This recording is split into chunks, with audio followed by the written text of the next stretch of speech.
নমস্কাৰ, মোৰ নাম স্বৰ্ণন কাশ্যপ দাস। মই এইবছৰ মেট্ৰিক পৰীক্ষাত উত্তীৰ্ণ হৈ 98.6% পালোঁ। মোৰ স্কুল গুৰুকুল গ্ৰাম্য ছিনিয়ৰ ছেকেণ্ডেৰী স্কুল। মই অৰিহণাটো বিশেষকৈ মোৰ মা দেউতা আৰু মোৰ সমূহ শিক্ষক শিক্ষয়িত্ৰীক যোনে এই গোটেইখিনি বছৰবোৰ ইমান সহায় কৰিছে তেখেতক মই আজীৱন কৃতজ্ঞতা জ্ঞাপন কৰিম। লগতে মোৰ সকলো লগৰ বন্ধু বান্ধৱীসকল তেখেতে যোনে মোক সহায় কৰিছে তেখেতসকলৰ প্ৰতি মোৰ কৃতজ্ঞতা থাকিম। মই এনে স্কুল ধৰা দিনটোত 4 বা 5 ঘণ্টা সেনেকুৱা হয়, কিন্তু পৰীক্ষাৰ আগৰ মুহূৰ্তত মোৰ 9 বা 8 ঘণ্টা হৈছিল। সেইখিনি কেতিয়াবা 10 ঘণ্টা হৈছে, কিন্তু তাতকৈ বেছি নহয়। মই বিশেষকৈ গণিত আৰু বিজ্ঞান পঢ়ি ভাল পাইছিলোঁ।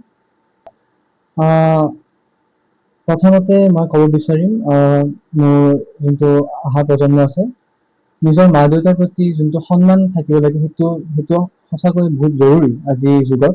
মা দেউতাই যিখিনি কথা কয় সেইখিনি শুনা।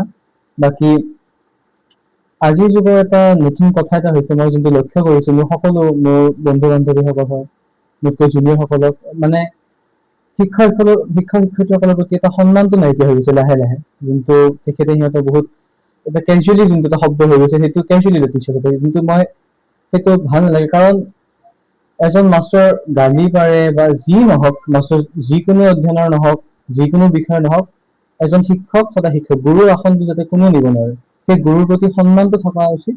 বাকী পঢ়াৰ লগতে যিখিনি নিজৰ ইচ্ছা যায়, যিখিনি আজৰি সময় তাতে অলপ সমাজৰ কাম বা নিজৰ ভাল লগা কিছুমান কাম, ছবি অঁকা, গান গোৱা, সেইবিলাক কৰিব লাগে, যাতে অলপ মনটোও যাতে ৰিফ্ৰেছ হৈ থাকে, যাতে ভাল লাগে, তেতিয়া পঢ়িবৰ কাৰণে অলপ মন গৈ থাকে। সেইখিনি মই ক'ব বিচাৰিম। ক'ব গ'লে মোৰ শৈশৱটো মোটামুটি তেখেতৰ গান শুনোতে গৈছে। মই আটাইতকৈ বেছি কম হয় এনে আমাৰ প্ৰজন্মৰ মাজত এটা নতুন এটা মানে ইংৰাজী গান বা হিন্দী গান চলা এটা বহুত খুব আৰু এইটো প্ৰচলিত আৰু, কিন্তু বিশেষকৈ মই নিজকে ভাবো অলপ কিছুমান হয়তো বন্ধু বান্ধৱীক জোকাব পাৰে, কিন্তু মই অসমীয়া গান শুনি খুব ভাল পাইছিলো। অসমীয়া কিতাপে হওক, কিন্তু অসমীয়া গানত প্ৰতি এটা মানে এটা বেলেগ বিচৰি মানে এটা আৱেগ আছিলে। তেখেতৰ সুৰ তাল লয়, কিন্তু সকলোতকে মোৰ ভাল পোৱা গায়কজনে জুবিন গাৰ্গ।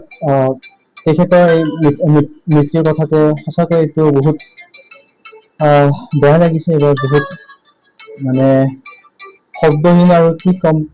কিন্তু তেখেতৰ প্ৰতি মোৰ ৰায়টো হ'ল, এজন গায়ক হিচাপে কেৱল এজন গায়ক নহয়, এজন সমাজৰ মানুহ হিচাপে তেখেতে বহুত কাম কৰি থৈ গৈছে সমাজৰ আগবঢ়াই নিবৰ কাৰণে। মানে কাকো হয়তো এটা কথা মোক সঁচাকৈ আপ্লুত কৰে যে তেওঁ সকলোকে সমান দৃষ্টিৰে চায়। ডাঙৰ নেতাই হওক, এজন সৰু মানুহে হওক, সকলোকে সমান দৃষ্টিৰে চায়, সকলোকে মৰম কৰি যায়। জীৱ জন্তুৰ প্ৰতি তেখেতৰ মৰম মোৰ সঁচাকৈ তেখেতে আপ্লুত কৰে। তেখেতৰ আত্মা যাতে চিৰশান্তি লাভ কৰে, সেইখিনিয়ে মই ক'ব বিচাৰিম।